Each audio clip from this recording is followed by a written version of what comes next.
Om Shri Ganeshaya Namo Namah.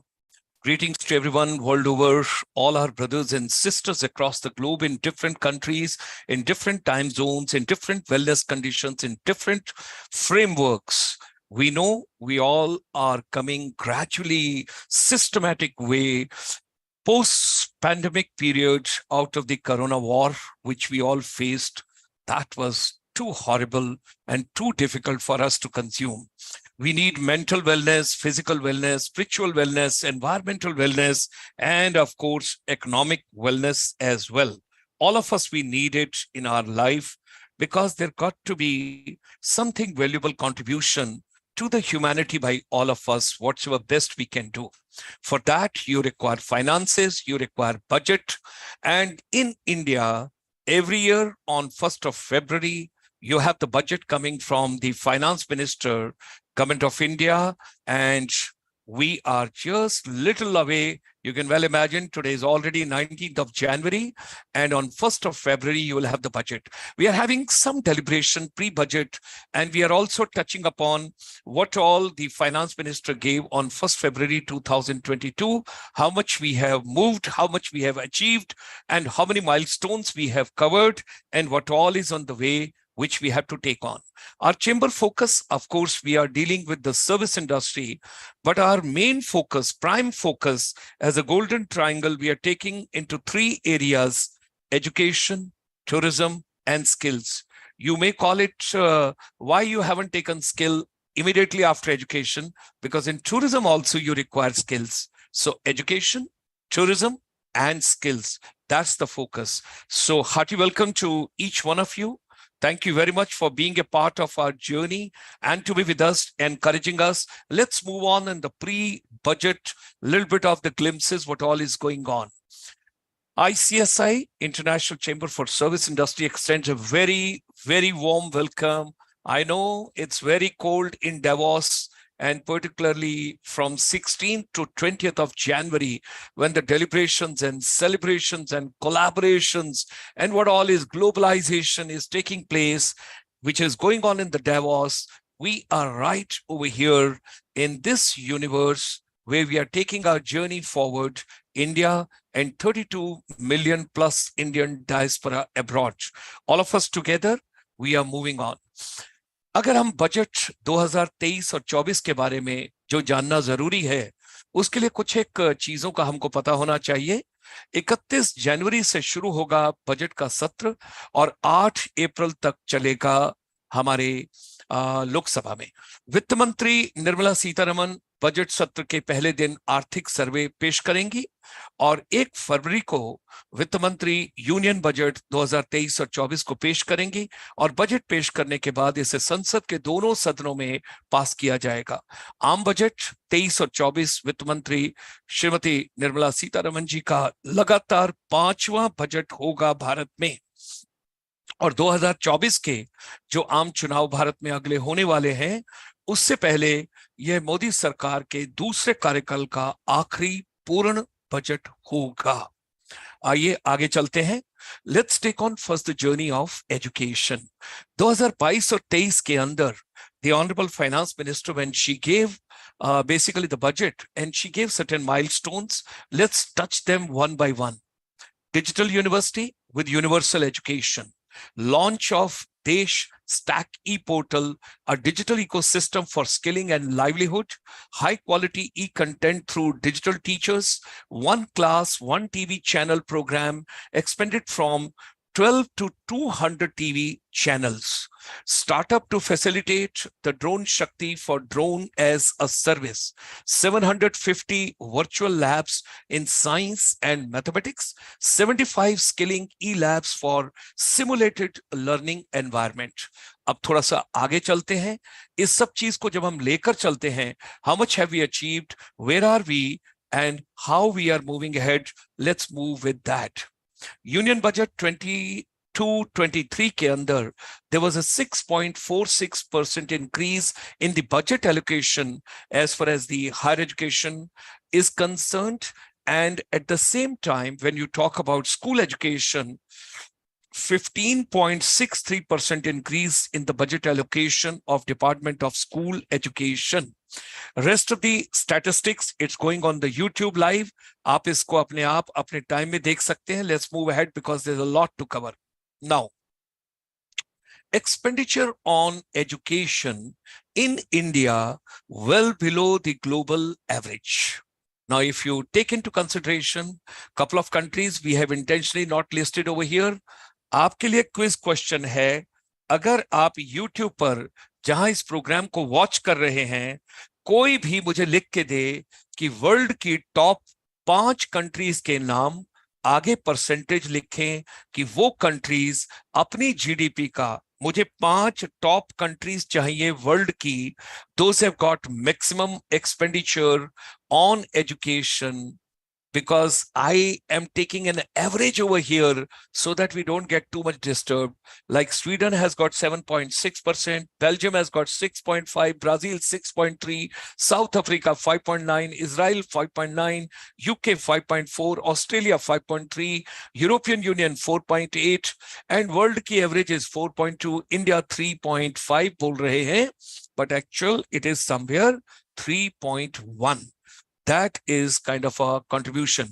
तो आपको YouTube पर मुझे लिख के देना है कि कौन सी 5 countries हैं which is contributing maximum to the world as far as the GDP is concerned and as far as the budget is concerned.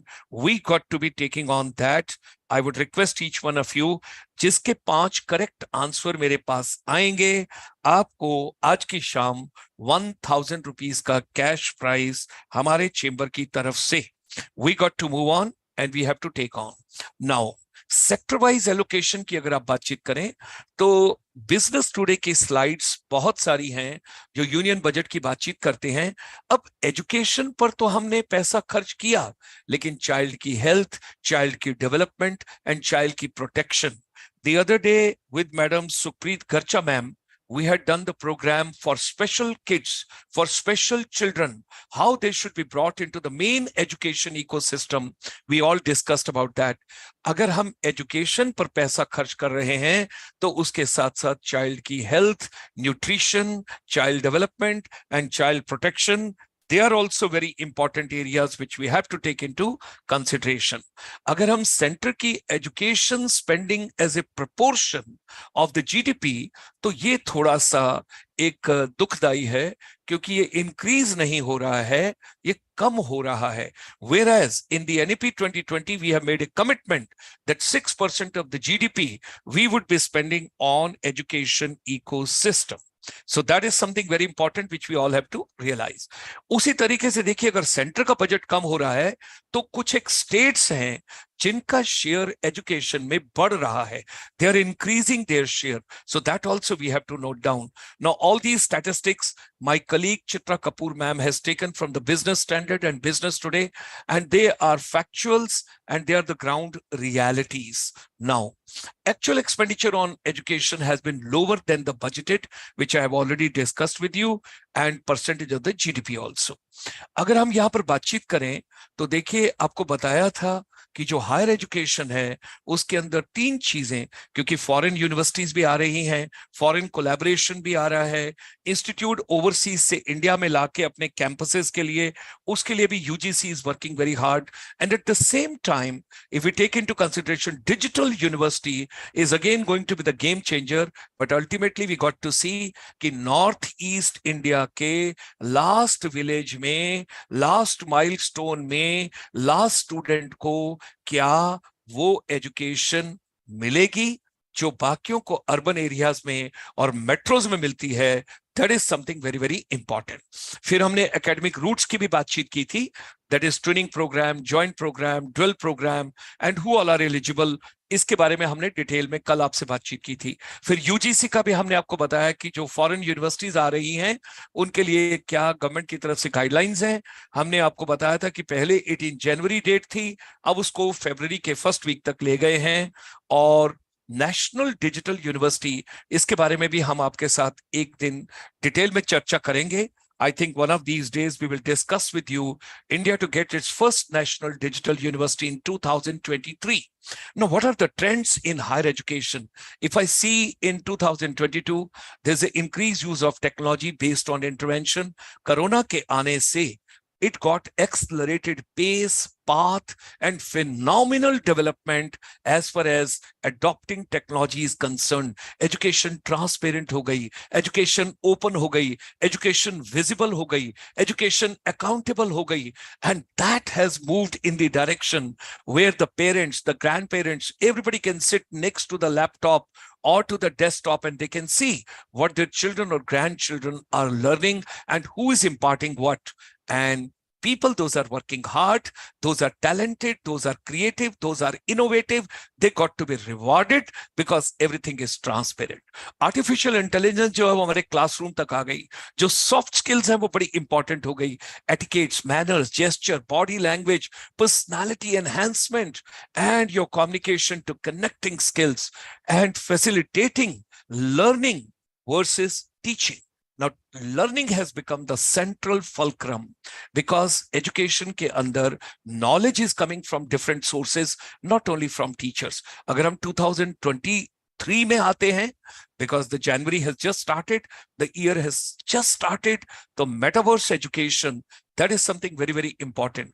Gamification, workplace competencies, skilling, and nano learning, online certification courses, they all are becoming very important. Now, we also got to focus on research की quality के ऊपर, किस तरीके की research हो रही है, and search. इसका मतलब ये, अब रिसर्च का मतलब क्या है, ये भी एक छोटा सा क्विकली हम एक इसको टच करते हैं and we will move ahead from there. अब देखिए 5 लोग रिसर्च कर रहे हैं, किसी एक ही टॉपिक पर कर रहे हैं, तो उन 5 के पास जो पहले से प्राइमरी डाटा, सेकेंडरी डाटा, दूसरा डाटा, डिफरेंट सोर्सेस से जब वो इकट्ठा करके सिंथेसाइज करेंगे, तो उन 5 की जो फाइंडिंग्स हैं हो सकता है वो अलग अलग हो, तो that is going to give a birth to innovation कि उसमें नया क्या. So that's why it is search को research, that quality has to be increased.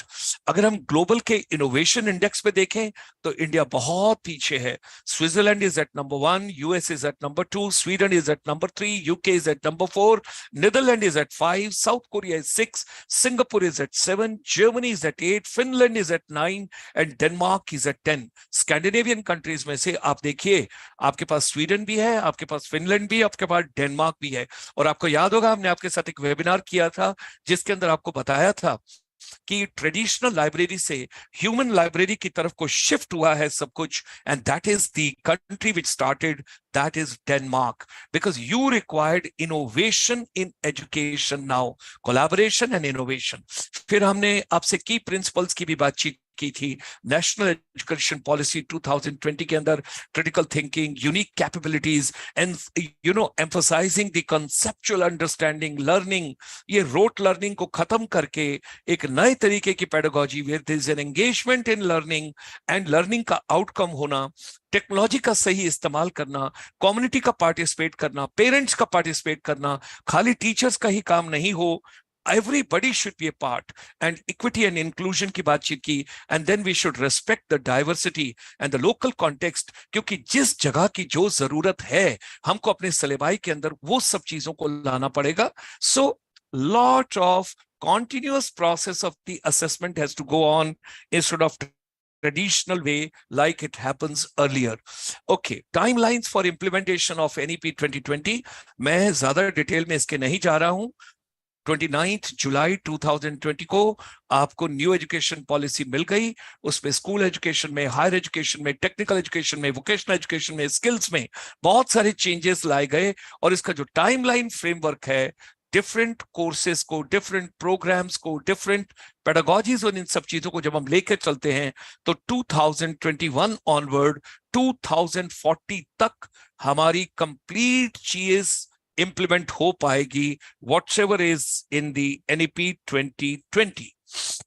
अब ये देखिए, ये again there is a wonderful data collection which has been done by Chitra ma'am. Foundation stage, preparatory stage, तो 2 साल का national education policy NEP 2020 का implementation है. Department of school education and literacy, ministry of education के under government of India में क्या क्या हुआ, उसकी नवंबर 2022 में एक रिपोर्ट आई जिसमें फाउंडेशनल स्टेज का, प्रिपरेटरी स्टेज का और उसके बाद मिडिल स्टेज का ये भी उस रिपोर्ट का एक हिस्सा। देन सेकेंडरी स्टेज का, this is all we are talking about school education. फिर इंक्लूजन का, outreach through use of technology का, इन सब चीज के ऊपर भी, and more emphasis and impetus to be given to the quality school education. So prime minister की e Vidya, one nation one digital platform, that also got a lot of boost into this। और आपको पता है ई contents को available करना, different languages में करना, दीक्षा portal की बातचीत की गई, education for all, life long learning का, और एडल्ट एजुकेशन का भी। और मैंने जैसे आपसे कहा कि जो स्पेशल बच्चे हैं उनके लिए भी NIOS जो नेशनल ओपन स्कूल है, उसकी भी बहुत इंपॉर्टेंट इसके अंदर जो है contribution, that also we have to understand. उसके बाद आगे चलते हैं इसी के अंदर। तो अगर हम देखें यहां पर, उसके बाद करिकुलम कैसा हो, ये भी NEP 2020 के अंदर विद्या अमृत पोर्टल की बातचीत की गई। और इसमें मोस्ट इंपॉर्टेंट है NDEAR, that is national digital education architecture, that you have to understand, national digital education architecture. तो इसके अंदर इनोवेशन इन स्कूल्स में कैसे लेके आई जाए, किस तरीके से सारी चीजों में इनोवेटिव क्रिएटिव वे में, ये उसी का एक्सटेंशन प्रोग्राम है। अगर आप यहाँ पर देखें, टीवी के चैनल्स, रेडियो, ऑफलाइन, ऑनलाइन, और उसी के साथ साथ different web portals, TV, radio, desktop, laptop, mobile, smart TV, कहीं के भी माध्यम से teachers, parents, school administration, community, everybody becoming a part of it.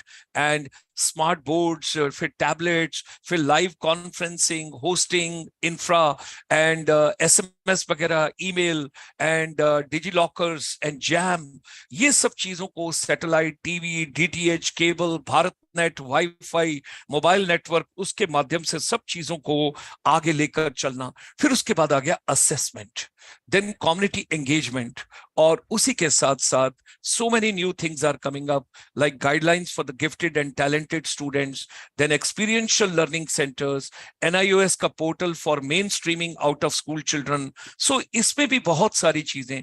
और अगर हम एडटेक रिपोर्ट की बातचीत करें, तो ये भी एक थोड़ी सी समझने वाली है कि during pandemic we had gone totally digital, क्योंकि हमारे पास और कोई साधन ही नहीं था। मोबाइल से, डेस्कटॉप से, टीवी से, रेडियो से, किसी भी माध्यम से, aim was to reach children in 2020, 2021 and 2020 के आते आते, because we had the first wave, we had the second wave, then we had the mild wave, जो भी आप उसको कहना चाहते हैं। While the pandemic came as a tailwind for the edtech companies in India, the reopening of the schools and coaching centers and funding the winter amid the global slowdown turned out to be a double whammy for the startups in this sector. अब slowly and gradually the heat is being passed on to edtech platforms, और उन्हें difficulty आ रही है अपनी funding में, बाकी चीजों में, क्योंकि 20-21 तो बूम था, लेकिन 22 के आते आते बहुत सारी चीजों में चेंज आया। और अगर आप देखोगे तो एडटेक प्लेटफॉर्म्स के अंदर 20 में जो उनकी इन्वेस्टमेंट हुई, 21 में और ज्यादा हुई, और 22 के अंदर वो बहुत रिड्यूस हो गई, और काफी लोग ले ऑफ भी हो गए एडटेक प्लेटफॉर्म से। लेकिन digital is going to stay, technology is going to stay.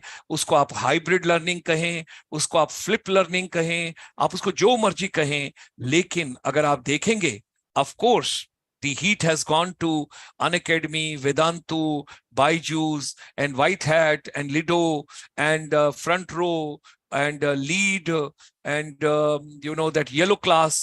तो ये सबको डिफिकल्टी तो आई। The sudden decline in the edtech funding is a part of the overall trend in the industry.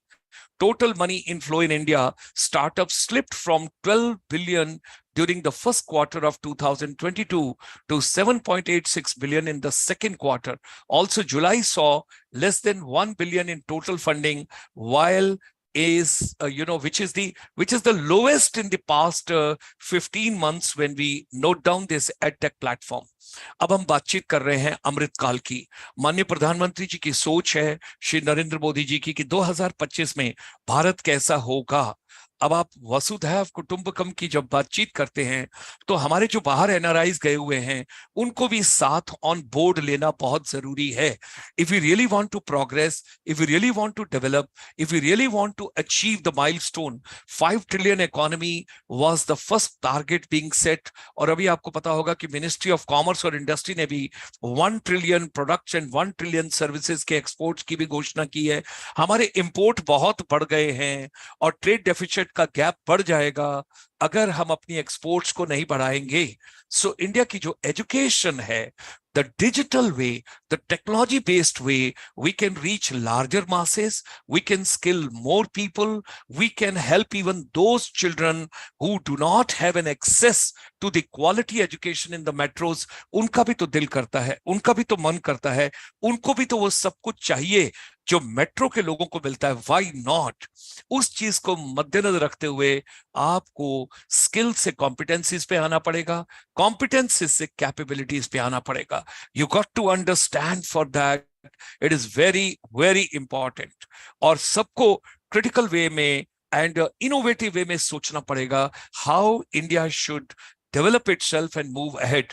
तो यूनियन बजट जो 2022 और 23 का आया था उसमें 750 वर्चुअल लैब्स इन साइंस की भी बातचीत की गई थी कि वोकेशनल कोर्सेज को प्रमोट करने के लिए और क्रूशियल क्रिटिकल थिंकिंग स्किल्स को बढ़ाने के लिए, to give the space for creativity, 750 virtual labs in science and mathematics and 75 skilling e labs for simulated learning environment.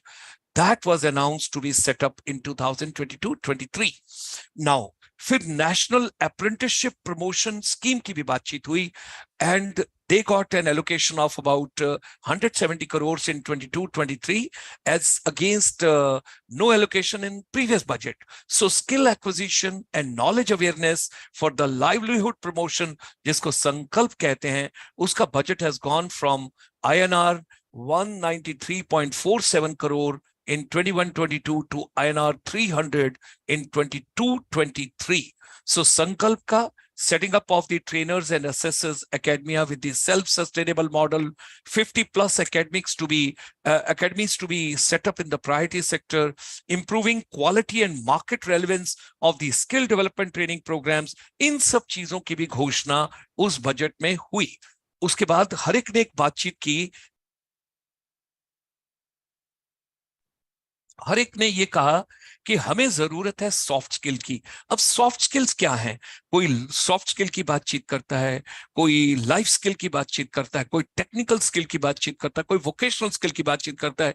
लेकिन सॉफ्ट स्किल के लिए हमारे चेंबर ने एक 135 स्किल्स की लिस्ट बनाई एंड दीज आर दो skills, these are the personal attributes that enables someone to interact effectively and harmoniously with other people. These are the essential part of our personality. देखिए, आप जब soft skills को आगे ले जाते हैं और सॉफ्ट स्किल्स को एक्वायर करते हैं, that all is something very, very important. Lot of people have posted their views. Let me just read out on the YouTube, the people, those have joined us. We have got Vidhi Jaiswal ma'am. We have got Sakshi Chauhan. We have got Julie Subba ma'am. We have got Habung Tayo. We have got Anand Mukherjee. We have got Claudia Lingua. We have got Laishram Damini, Rishi Mohan, Roshi Chakma, Rosie Chakma, Prachi Kalita, Anjan Kumar Bora, Kim Kipkin, Nancy Sangma, and Deepa Hazarika. And then we have got Anand Mukherjee, I have already read. Julie ma'am, I have read. Dr. Nisha Singh. Yes, the COVID has taught us the digital ways. Absolutely. The रातों रात the education को जैसे पहिए लग गए, इसने speed पकड़ ली और इतनी तेज स्पीड पकड़ी कि you have to change, you have to adapt the new technology, new methods, new innovative ways. किसी भी तरीके से बच्चों तक पहुंचना है ताकि, और देखिए डिजिटल, अब जब आप NEP 2020 की बातचीत करते हैं और डिजिटल और टेक्नोलॉजी की बातचीत करते हैं, you have to understand there are some predictions कि कोरोना आने से जो NEP 2020 अनाउंस हुई, it got accelerated and it moved at the pace कि 10 साल के अंदर जो कुछ अचीव करना था वो आपने 2 साल के अंदर कैटलिस्ट की तरह आगे बढ़े। Now life skills versus soft skill, ये हम सब बातचीत करते हैं। सॉफ्ट स्किल की हमको वर्क प्लेस पे जरूरत पड़ेगी ही पड़ेगी, जो मर्जी हो। लाइफ स्किल्स, अब देखिए, जिंदगी अच्छे से गुजारनी है, खुश होके गुजारनी है, और खुश होके जीना है, और जो कुछ भी करना है उसको पूरे पैशन से करना है, और उसको पूरी तवज्जो से, पूरे हैप्पीनेस से करना है। These are obviously two skills. One teachers how to make a living, and other how to live. So soft skill and life skill both are very important.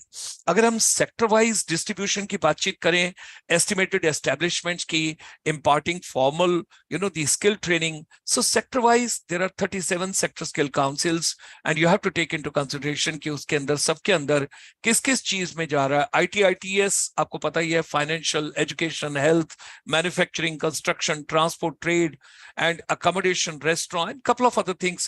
This is all listed in the economic survey. You can have a look over there. Look at this. कुछ एक skill initiative जो government of India ने लिए, skill India mission, प्रधानमंत्री कौशल विकास योजना, and Jan Shakti Sansthan scheme, JSS, national apprenticeship promotion scheme, Aatmanirbhar skilled employers mapping, India international skill centre network, प्रधानमंत्री that is दक्षता और कौशलता संपन्न हितकारी योजना, and craftsman training scheme, that is another one which you have to understand. So skill india mission, transforming your future. बहुत कुछ हो रहा है स्किलिंग के अंदर, एजुकेशन के साथ साथ। We have to understand, because skills have become more important now. Top cities with the highest employable talent, that also you have to understand कि कहाँ कहाँ। Pune number 1, Lucknow 2, Trivandrum 3, Kolkata 4, Bangalore 5, New Delhi 6, Hyderabad 7, Coimbatore 8, Mumbai 9, Ahmedabad 10. Education that works, first of all, there has to be a very close interaction between the academia and the corporate sector.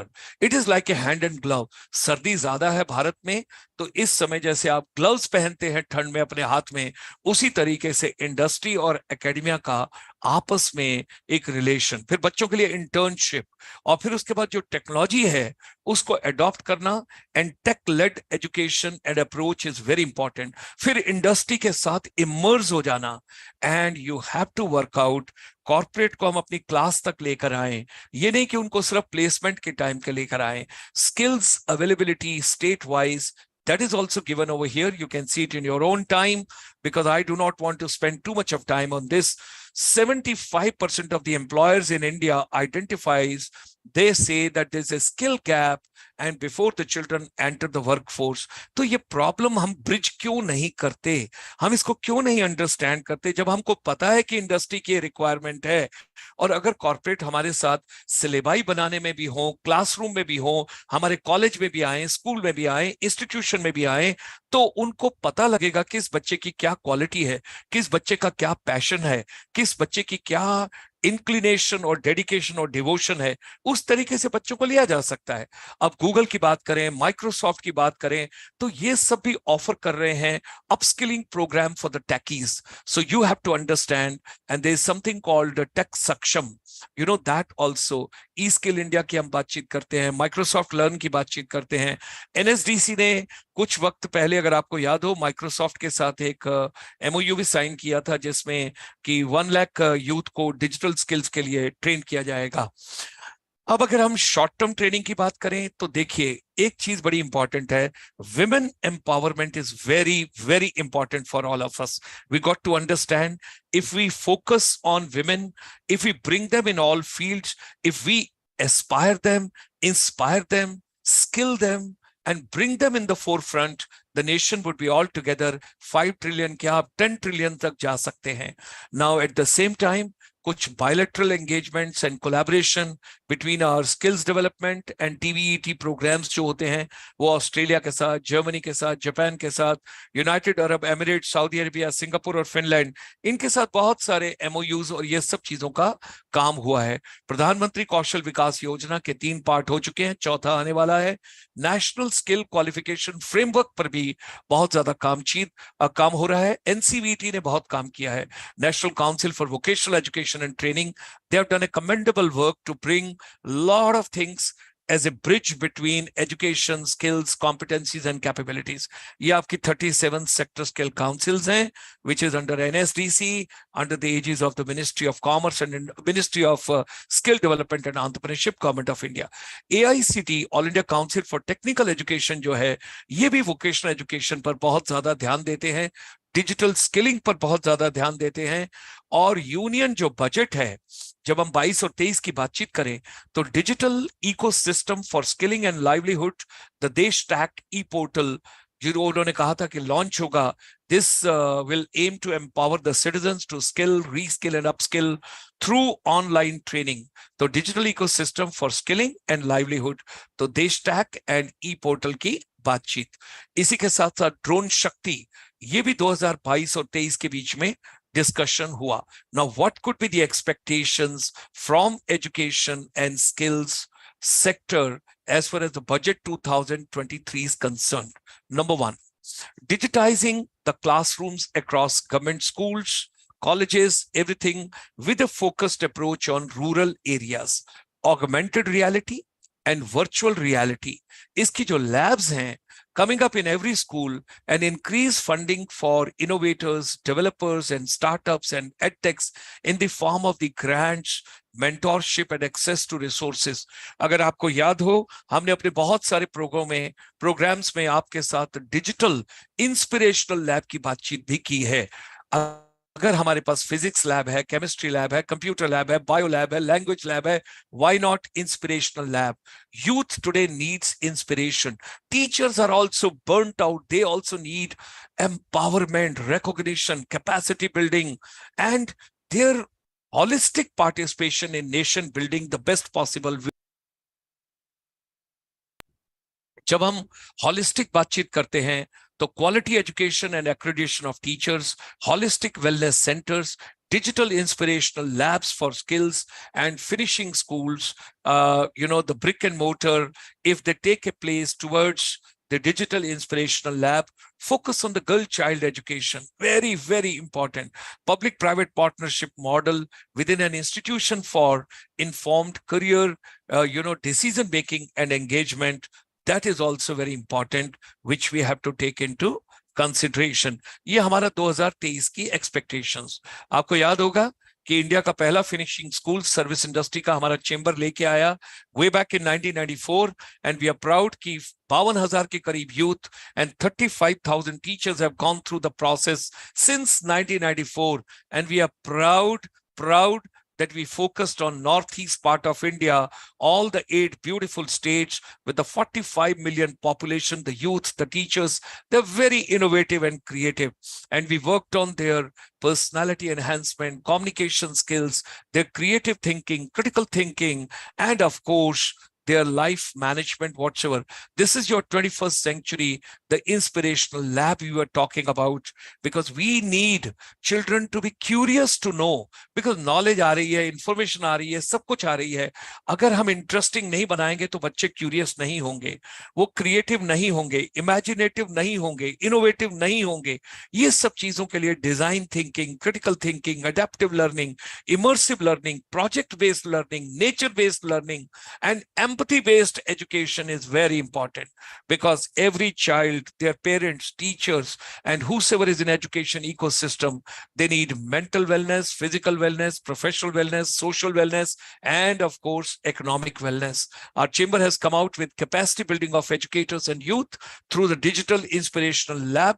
And let me move from education now to the tourism India, because अगर आपको याद हो, कल हमने जो programme किया था जिसमें डोमेस्टिक टूरिज्म की बातचीत की थी, why domestic tourism should be a separate subject, why not domestic tourism should be integral part of our education ecosystem. That's what we discussed yesterday.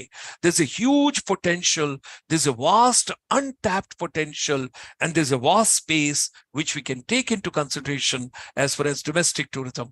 देखो अपना देश जो कैंपेन शुरू हुआ और माननीय प्रधानमंत्री जी ने कहा कि हर आदमी को कम से कम 15 लोकेशन में इंडिया में जाना चाहिए. You should visit.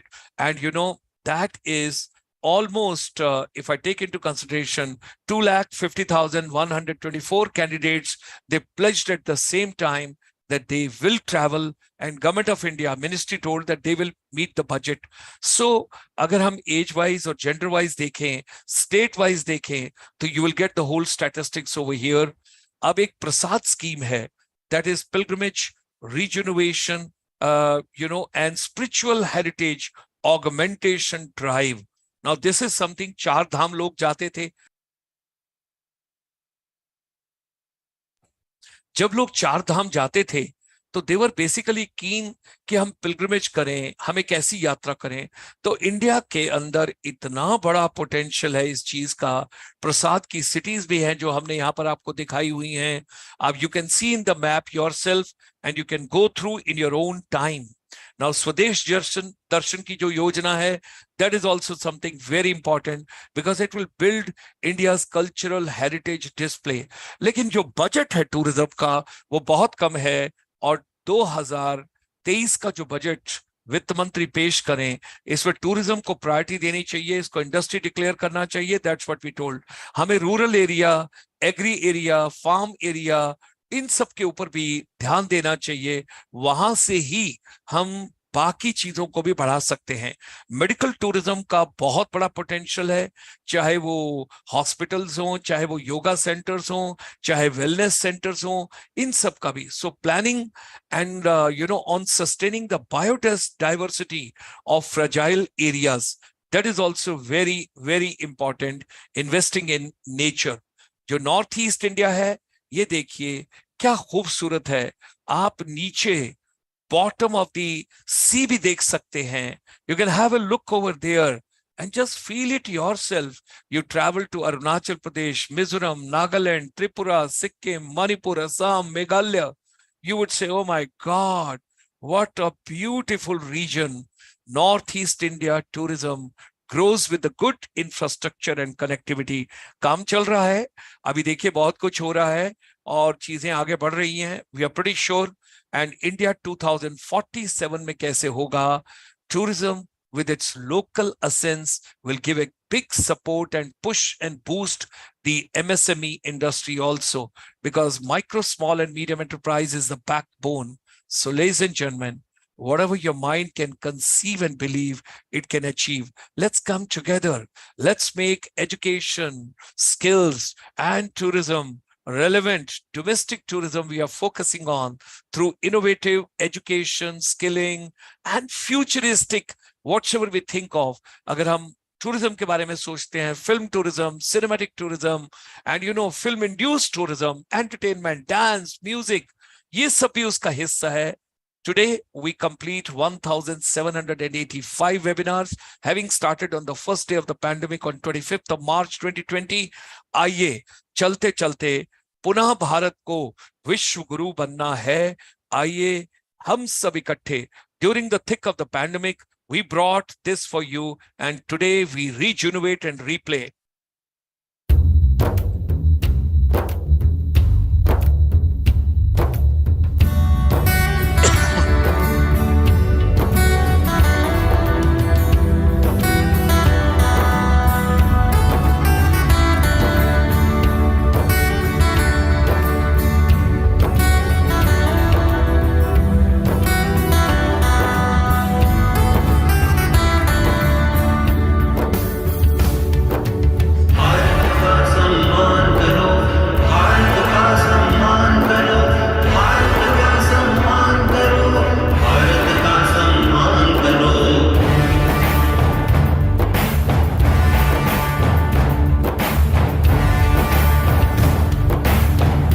विश्व गुरु बनना है भारत, भारत का सम्मान करो.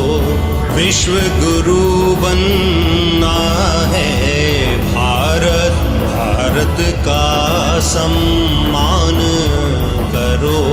शिक्षा के पथ पे आगे बढ़कर, शिक्षा के पथ पे आगे बढ़कर सबका ही कल्याण करो, भारत का सम्मान करो, भारत का सम्मान करो।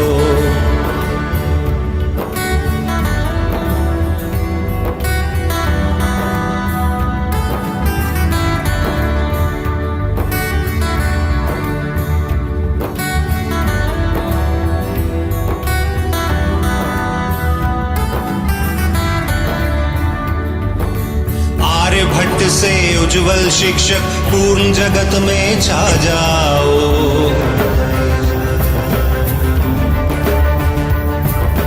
आर्यभट्ट से उज्जवल शिक्षक पूर्ण जगत में छा जाओ। श्रेष्ठ वर्ग के तारे बनकर अपना नाम भी चमकाओ।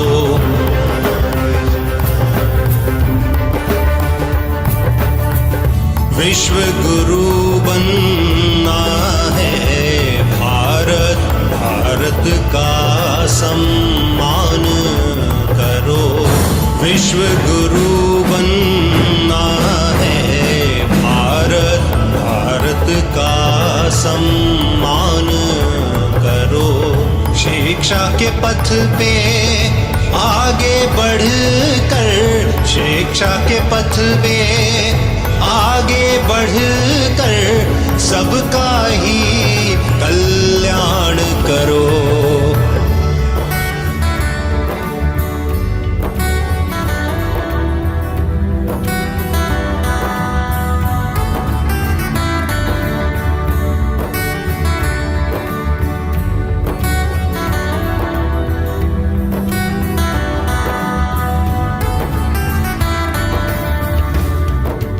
शंखनाद से सकल जगत में गौरवमय गुणगान करो।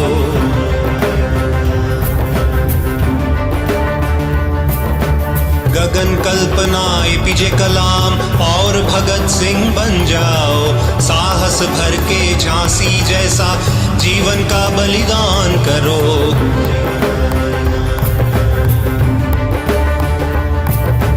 गगन कल्पना एपीजे कलाम और भगत सिंह बन जाओ।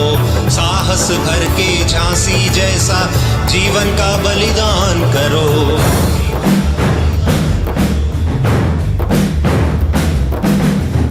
विश्व गुरु बनना है भारत, भारत का सम्मान करो। विश्व गुरु बनना है भारत, भारत का सम्मान करो। भारत का सम्मान करो, भारत का सम्मान करो, भारत का सम्मान करो, भारत का सम्मान करो।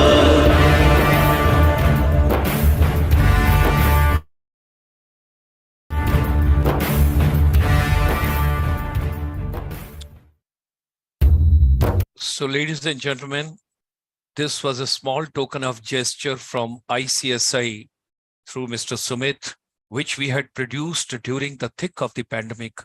Vishwa Guru Banna Hai Bharat, Bharat Ka Samman Karo. If we can bring peace, prosperity, happiness, growth, equality, equity in the world, एक ही तरीके से आ सकती है और वो है एजुकेशन, एजुकेशन, एजुकेशन। शिक्षा के माध्यम से ही हम सबको बराबर एक तरीके से लेकर आ सकते हैं और पूरी ह्यूमन डेवलपमेंट एक पीसफुल वे में रह सकती है, लाइक वसुधैव कुटुंबकम। तो आइए एक ऐसे समाज का निर्माण करें, एक ऐसे भारत का निर्माण करें, एक ऐसे विश्व का निर्माण करें कि जहां पर लोग भाईचारे से एक दूसरे के साथ मेलजोल से मिलकर और सभ्य तरीके से बिना किसी युद्ध के रह सकें। देखिए आज क्या कंडीशन है, what's happening world over, what kind of a crisis are going on, whether financial crisis, human crisis, war crisis, misunderstanding crisis, what all is happening. उस सब बैरियर्स को रिमूव करने का एक ही तरीका है, empower education and empower educators. जो educators हैं उनका सम्मान करना बहुत जरूरी है। जो शिक्षा में आ गए हैं, या आना चाहते हैं, they got to be recognized, they got to be appreciated, they got to be taken to the higher echelons, and they got to be brought on the pedestals, जहां पर उन लोगों का सम्मान इस तरीके से हो। कई बार इंसान सैलरी का, पैसे का, इन सब चीजों का ज्यादा बॉदर नहीं करता। उसे एक रिस्पेक्ट चाहिए, उसे एक रिकॉग्निशन चाहिए, उसे एक एम्पावरमेंट चाहिए, उसे एक स्थान चाहिए कि जहां पर यह कहा जाए कि हमारे देश के निर्माण में, विश्व के निर्माण में जो तुम्हारा कंट्रीब्यूशन है वैसा किसी और का नहीं है। I think we got to encourage, we got to empower, we got to enrich and we got to hand holding of our teachers, एक अच्छे विश्व का निर्माण करने के लिए। मिलते हैं कल रात को 8 बजे फिर पुनः एक अगले प्रोग्राम में। तब तक खुश रहिए, मुस्कुराते रहिए और कुछ न कुछ नया सीखते रहिए। और जो कुछ आप सीखें हमारे साथ YouTube के ऊपर जब आप आते हैं तो वहां शेयर कीजिए, because the more you share the God will give you more